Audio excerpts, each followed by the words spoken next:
하나님 말씀 보겠습니다. 전도서 구약성경 전도서 11장 9절 10절입니다.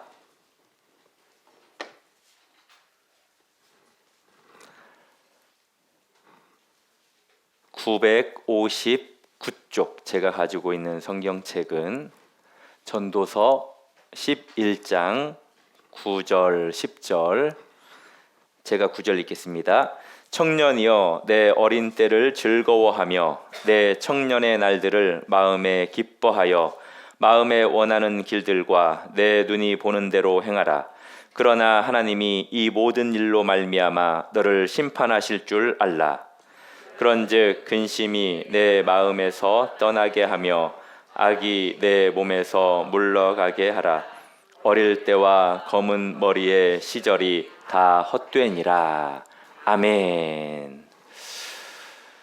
우리 성도님들 오늘 불렀던 찬양을 통해서 저도 좀 생각하는 것이, 사람을 보면 만족함이 없죠. 우리의 만족은 누구십니까? 오직 예수 그리스도 한 분밖에 없음을 우리 성도님들 잘 기억하셨으면 좋겠습니다. 전도서 하면 생각나는 단어가 하나 있죠. 헛되다. 참 너무 많이 들어가지고 그냥 저절로 헛되다라는 것이 전도서를 대표하는 그러한 이제 단어라고 저희들이 생각을 하죠. 이 헛되다라는 이 전도서의 내용, 본문의 말씀에 들어가기 전에 잠깐 서론을 이야기를 드리자면, 우리 성도님들이 하루의 삶 가운데 가장 많이 만지고 사용하는 것이 뭐예요? 핸드폰이죠. 스마트폰만큼 우리와 가장 가까이 지내는 것이 없는 것 같아요. 우리 어른들은 그렇게 많이 사용하진 않겠지만 젊은이들은 사진을 찍는데 스마트폰을 많이 사용합니다. 스마트폰에 카메라를 보면은 인물 사진을 찍는 그 기능이 있어요. 지금 뭐 처음 그런 거 듣는 것처럼 지금 눈을 크게 뜨시는데, 사진을 찍을 때 그냥 일반이 아니라 이렇게 메뉴를 넘겨 보시면 인물 사진을 찍는 기능이 있습니다. 그 기능을 켜고 사진을 딱 이렇게 찍으려고 이렇게 사람의 얼굴을 대면은 얼굴은 선명하고 그 뒤에는 흐릿해져요. 이제 뭐 아웃포커싱이라는 그 용어도 있긴 하죠. 그렇게 사진을 찍으면 상당히 예쁘게 얼굴이 나옵니다. 거기에 더 예쁘게 하고 싶으면 편집 기능에 들어가셔서 사용을 하면 되는데, 우리의 인생도 마찬가지인 것 같아요. 무엇에 배경을 두고 무엇에 초점을 맞추느냐에 따라서 우리의 인생의 의미가 달라집니다. 여기에 앉아 계신 분들의 인생에 좀 배경, 초점을 맞추는 것이 무엇일까요? 배경보다도 초점. 지금 우리 성도님들의 초점은 무엇입니까? 노후 준비입니까? 자녀입니까? 아니면 건강입니까? 그것도 아니면 하나님입니까? 과연 나의 초점은 무엇인지, 이러한 것들 때문에 우리가 정말 초점을 두고 살아야 할 그 대상에 초점을 제대로 맞추지 못하고 살아가고 있는 건 아닌지 돌아봤으면 좋겠습니다. 오늘 밤 전도자가 우리에게 이런 질문을 하고 있습니다. 당신은 무엇에 초점을 두고 있습니까? 방금 전에 이야기했던 그러한 근심들입니까? 아니면 하나님입니까? 설교를 들으면서, 말씀을 들으면서 계속해서 내가 어떤 초점을 두고 살아왔는지 자기 자신을 좀 돌아봤으면 좋겠습니다. 헛되도다라는 이 단어가 히브리어로 혹시 뭐라고 하는지 아세요? 징글벨. 답이 나왔네요. 네, 헤벨입니다. 뜻은 입김, 안개 라는 뜻을 가지고 있습니다. 그 외에 수수께끼라는 그러한 뜻도 있는데요. 요즘 날씨가 너무 춥죠. 추울 때 제가 이제 얼마나 추운지 확인하는 그러한 행동을 하는데, 그게 뭐냐면 입김을 불어보는 거예요. 분명히 입김은 내 입에서 하얗게 나갑니다. 그런데 그 입김을 잡으려고 하면은 잡아지지 않죠. 바로 이것이 우리의 인생이라는 겁니다. 솔로몬이라는 사람이 왕이었죠. 이 세상에 그 누구보다도 누릴 것 다 누려본 사람이에요. 우리처럼 겨우 해본 것 별것 없는 그러한 인생이 아니었습니다. 누려보지 못했던 우리가 그 모든 것들을 다 누렸던 그 솔로몬 왕이 노년에 했던 말이 바로 헛되다 라는 말이었어요. 전도서 1장 2절 말씀 알죠?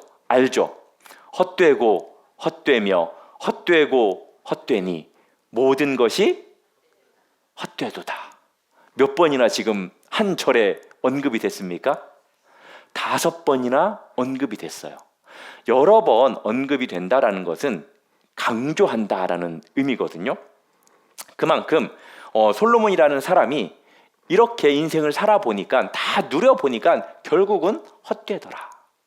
우리도 여기 앉아 계신 분들도 거의 대부분 이 헛됨에 대해서 동의할 거라고 생각합니다.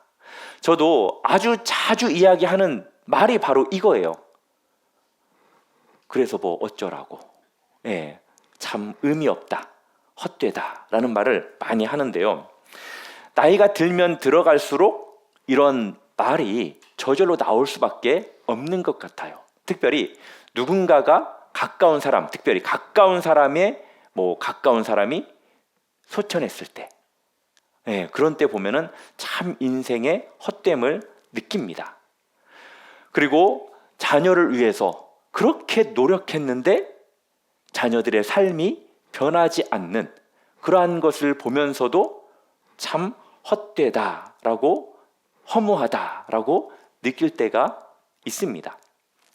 그렇다면 우리는 어떻게 해야 될까요? 인생이 헛되다라는 것을 아는 우리는 어떠한 삶을 살아야 할까요? 크게 둘로 갈라지는 것 같아요.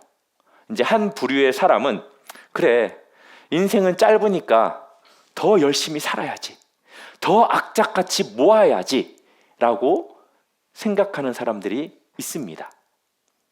반면에 어떤 분들은 반대로 생각해요. 어차피 다 소용없는데 그냥 대충 살지 뭐, 그냥 포기하고 살지 라고 생각을 한다라는 거죠. 우리 성도님들은 좀 어느 쪽에 가깝습니까? 그런데 성경은 전자도 후자도 아닌 삶을 우리에게 말씀합니다. 그건 뭐냐? 제3의 길인데요, 바로 하나님과 동행하는 삶을 살아야 한다라고 말씀한다라는 거예요. 인생이 헛되기 때문에 그리스도인들은 오히려 더 하나님과 동행하는 삶을 살아야 한대요. 하나님과 동행하는 것이 어떻게 답이 될 수 있을까요? 왜 동행이 허물을 극복하는 길이 될 수 있을까요?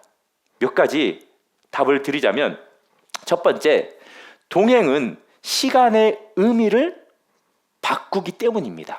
하나님과 동행한다라는 것은 시간의 의미를 바꿀 수 있다라는 거예요. 혼자 걷는 10년보다 주님과 함께 걷는 하루가 더 영원하다라는 것입니다. 왜요? 주님은 영원한 분이시기 때문입니다. 인생의 입김처럼 짧은 게 사실이에요.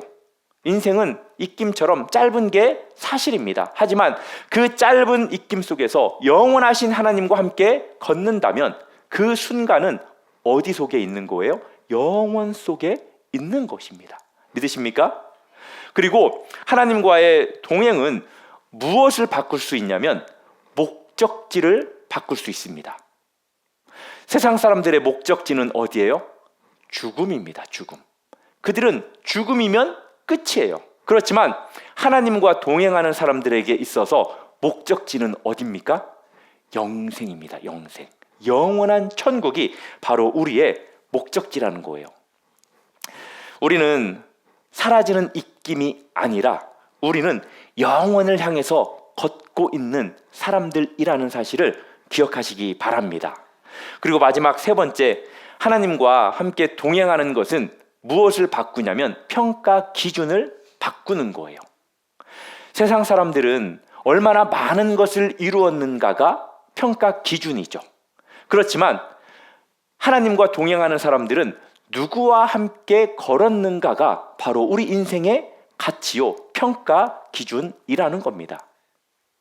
성경에 하나님과 함께 잘 동행했던 인물이 있죠. 에녹이죠, 에녹. 에녹이 하나님과 동행하였더니 하나님이 그를 데려가심으로 세상에 있지 아니하더라. 우리 은총이가 어렸을 때부터 이렇게 에녹처럼 하나님께 죽음을 받지 않고 이렇게 데려가기를 되게 원했었습니다. 제가 이 말씀 끝나면 은총이한테 하나님과 동행하는 삶을 살아라 라고 이야기를 해줘야 될 것 같아요. 에녹이 얼마나 오래 살았는지, 무엇을 이루었는지 중요하지 않습니다. 중요한 것은 뭐예요? 그가 하나님과 함께 걸었다라는 것입니다. 우리도 마찬가지예요. 입김처럼 사라질 짧은 인생이지만, 하지만 그 입김 속에서 영원하신 하나님과 함께 걷는다면 그 인생은 더 이상 허무하지 않다라는 것을 기억하시기 바랍니다. 우리 오늘 본문 9절 상반절 말씀을 한번 볼까요? 이렇게 기록이 되어 있습니다. 청년이여 내 어린 때를 즐거워하며 마음에 원하는 길들과 내 눈이 보이는 대로 행하라. 혹시 청년이 아니라고 생각하시는 분 있으세요? 없죠. 여기에 계신 모든 성도님들은 다 청년입니다.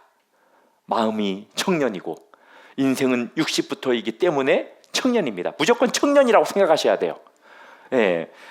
전도자는 우리에게 뭐라고 이야기하고 있냐? 즐거워하라 라고 그렇게 이야기하고 있습니다.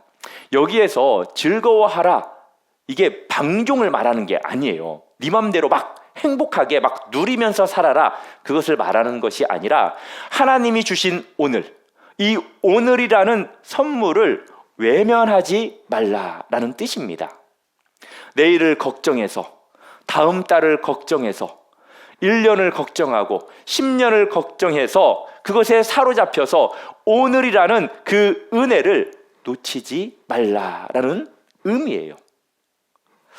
혹시 옛날에 2016년도 하반기부터 2017년도 이제 이런 유행어가 있었어요. 욜로라는 말 들어보셨습니까? 욜로? 예, 뭐 들어본 사람도 있고 고개를 끄덕끄덕 하시는 분도 있고, 지금 뭐 욜로가 뭔지, 욜로라는 그 뜻이 뭐냐면은 인생은 한 번뿐이다. 그렇기 때문에 미래를 너무 걱정하지 말고 지금 당장을 즐기면서 살아라 라는 그러한 의미예요. 이때 어떤 프로그램이 있었냐면 TV에 꽃보다 청춘이라는 프로그램이 있었어요. 거기에 이제 아프리카 편에 어떤 여행객 한 명이 이제 한국 그 스태프들, 이제 이런 사람들에게 욜로라고 이렇게 외쳐가지고 그 어떤 연예인이 이제 그 부분에 대해서 이제 설명을 하면서, 야, 참 멋지게 산다. 어떻게 혼자 저렇게 여행을 하냐. 이제 그 부분에 대해서 되게 감명을 받았더라고요. 근데 세상은, 인생은 한 번뿐이다. 미래 걱정 없이 지금 당장 즐기자. 즐기면서 살아라. 라고 이야기를 합니다. 그런데 어떤 한 기관에서 조사를 했대요. 그 조사의 내용은 이렇습니다.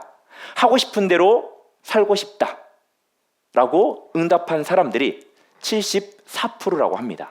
그러니까 대략 내가 하고 싶은 대로 나는 살고 싶다, 나는 그렇게 원한다 라고 이야기한 사람이 10명 중에 7명 정도 된다라는 겁니다. 그런데 반면에 노후 불안 때문에 그렇게 살 수 없다 라고 말하는 사람들이 62%래요.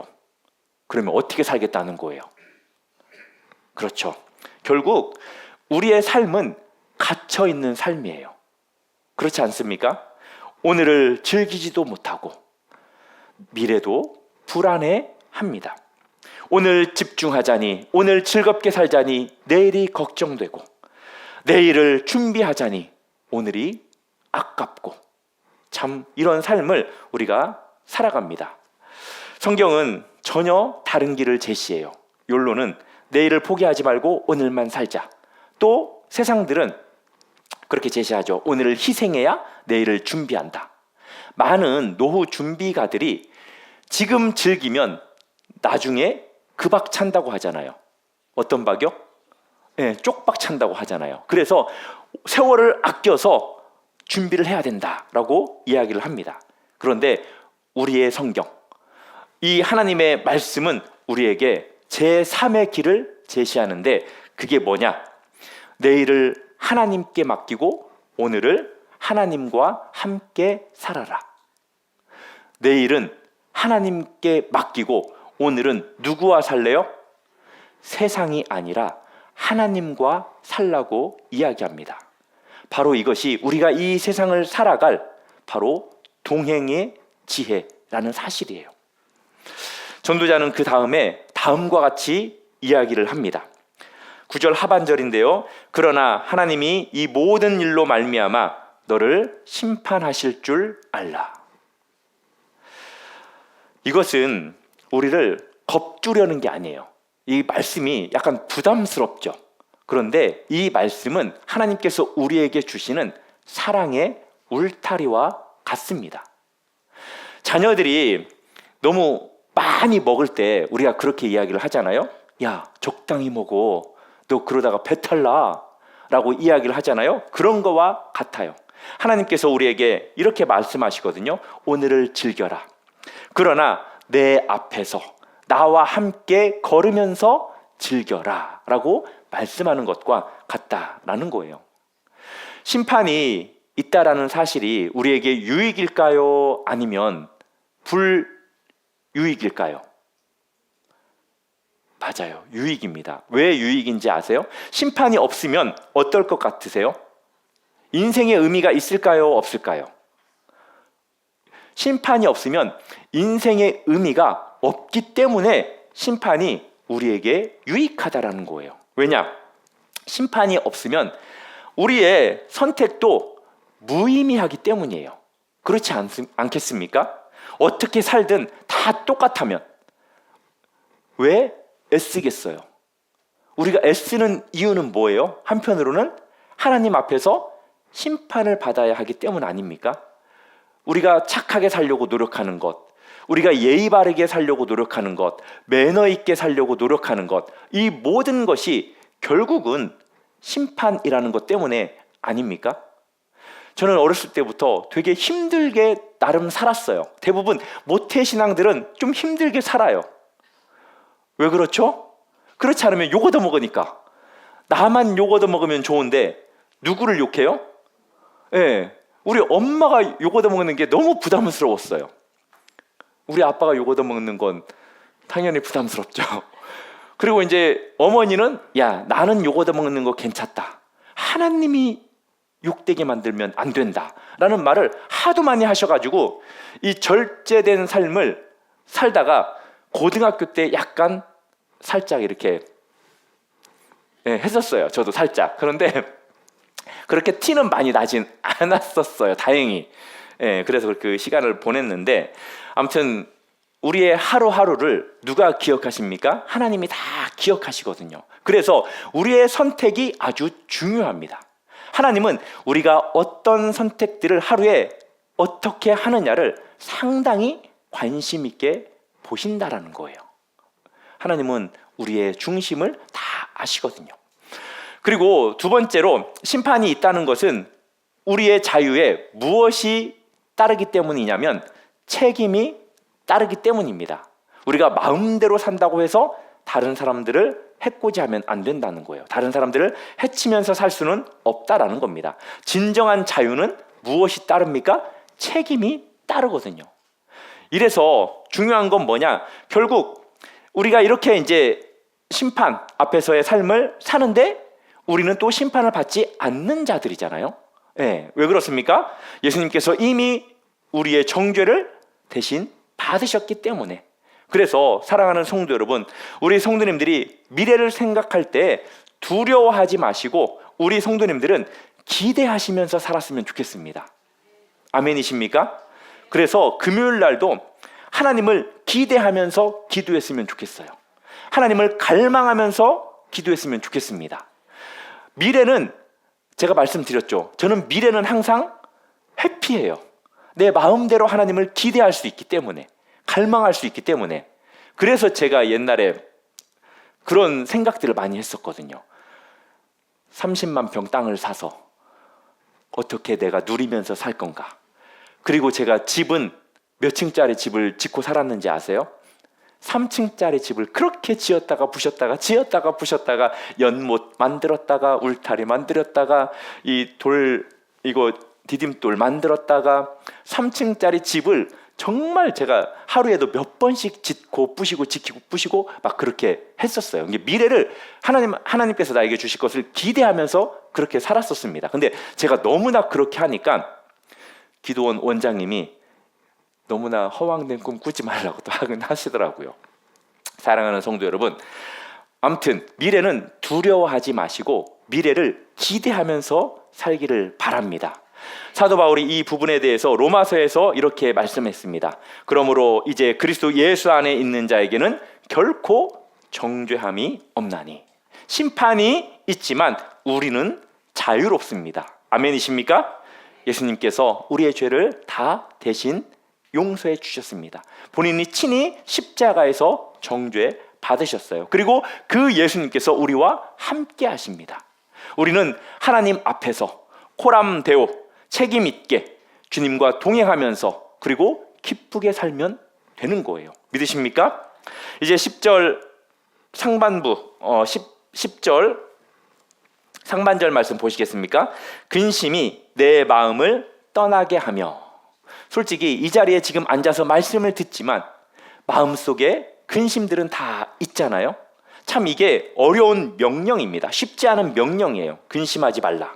누가 근심 좋아서 하는 사람이 누가 있겠어요?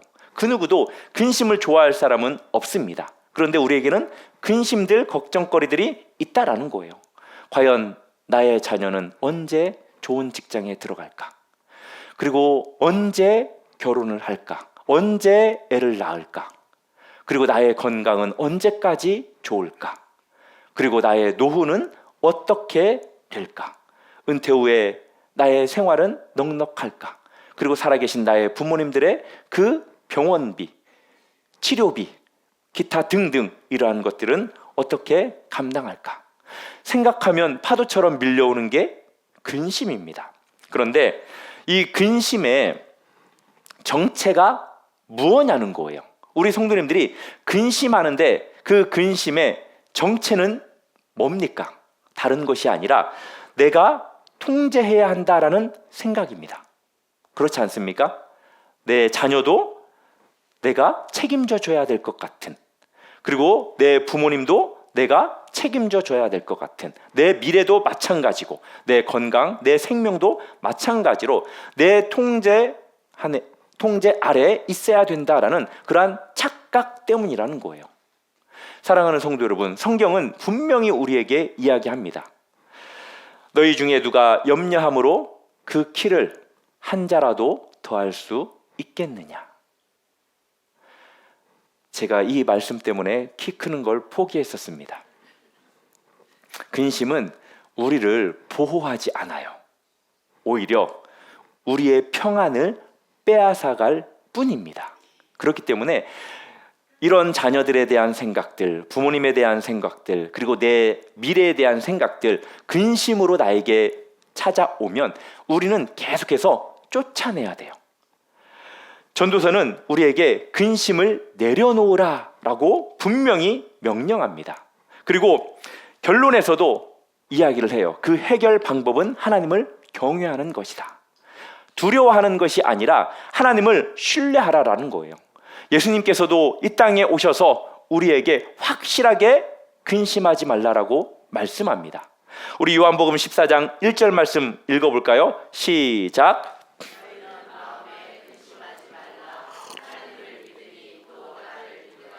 아멘. 예수님이 주신 해결책이 뭐예요? 하나님을 믿으라. 그리고 나를 믿으라 라고 말씀합니다. 근심을 이기는 비결을 근심을 보지 않고 주님, 즉 하나님을 보는 것으로 말씀하고 있습니다. 사도 바울이 빌립보서 4장 6절 7절 말씀에서도 그렇게 말씀했잖아요. 우리가 너무나도 잘 아는 말씀 같이 한번 읽어볼까요? 시작.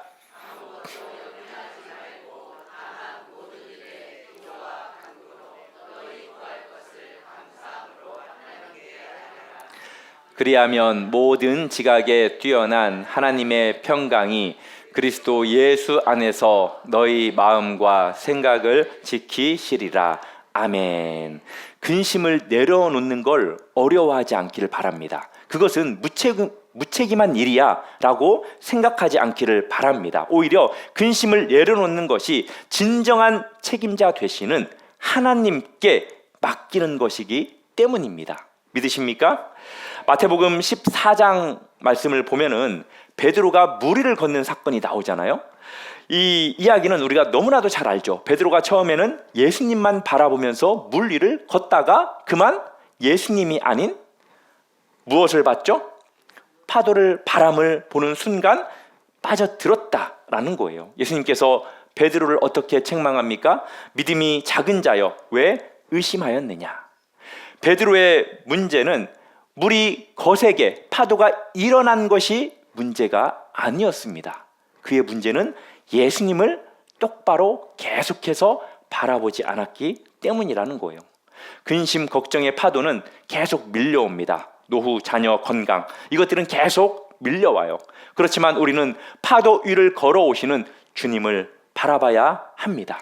그 주님은 지금도 우리와 함께 있고 우리와 동행하십니다. 우리가 할 수 있는 것들은 솔직히 해야 됩니다. 최선을 다해서 해야 됩니다. 그러나 결과는 하나님께 있기 때문에 하나님께 맡겨야 돼요. 믿으십니까? 우리가 할 건 하고 결과는 주님께 맡기는 것, 이것이 또 하나님과 동행하는 지혜이기도 합니다. 할 수 있는 것 다 하면서 책임까지, 결과까지 내가 만들어내려고 하면 힘들다라는 거예요. 그리고 그 주님은 언제나 우리와 함께 하십니다.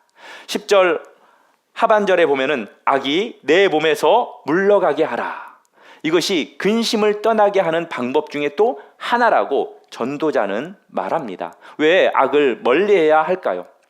왜 그러냐면 악은 새로운 근심을 우리에게 가져다 주기 때문입니다.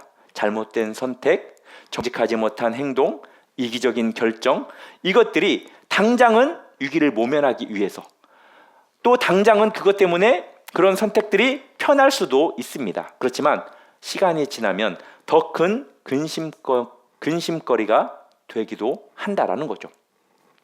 요한복음 8장 11절에 보면은 예수님이 간음에서 잡혀온 여인에게 다음과 같이 말씀합니다. 나도 너를 정죄하지 아니하노니 가서 다시는 죄를 범하지 말라라고 말씀합니다. 진정한 자유는 어디서부터 주어지느냐? 악에서부터 떠나는 것이 바로 진정한 자유가 주어진다라는 거예요. 주님은 우리가 기쁘게, 주님은 우리가 자유롭게 살기를 원하십니다. 그래서 우리에게 악을 떠나라고 말씀하고 있는 거예요. 악은 우리를 묶고 근심을 낳고 결국 오늘의 기쁨을 빼앗아 갑니다.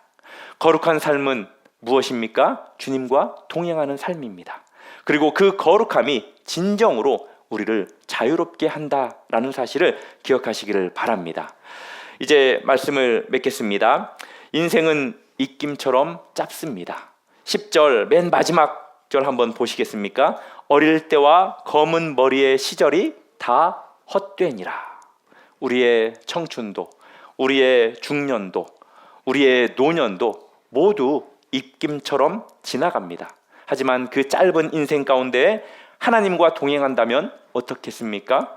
그분이 내 손을 잡고 함께 걸어주신다면 그 인생은 더 이상 헛되지 않다라는 거예요. 오늘 밤 집에 돌아갈 때 우리 성도님들이 혼자 걱정을 다시 안고 돌아가지 마시고 주님께 다음과 같이 말하면서 돌아갔으면 좋겠습니다. 같이 한번 읽어볼까요? 시작.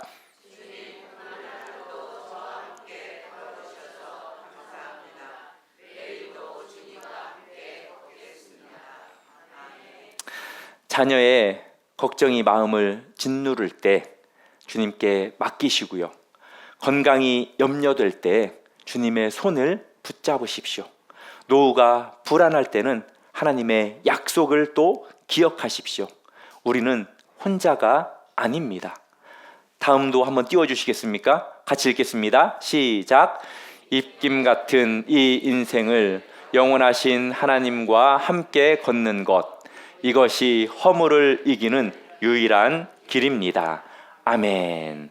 주님과 동행하면서 기쁘면서 즐거워하면서 기뻐하면서 즐거워하면서 살아가는 오늘, 내일, 모레, 생애 마지막 날까지 그렇게 주님과 함께 걸어가시는 저와 우리 성도님들 되기를 주님의 이름으로 축복합니다.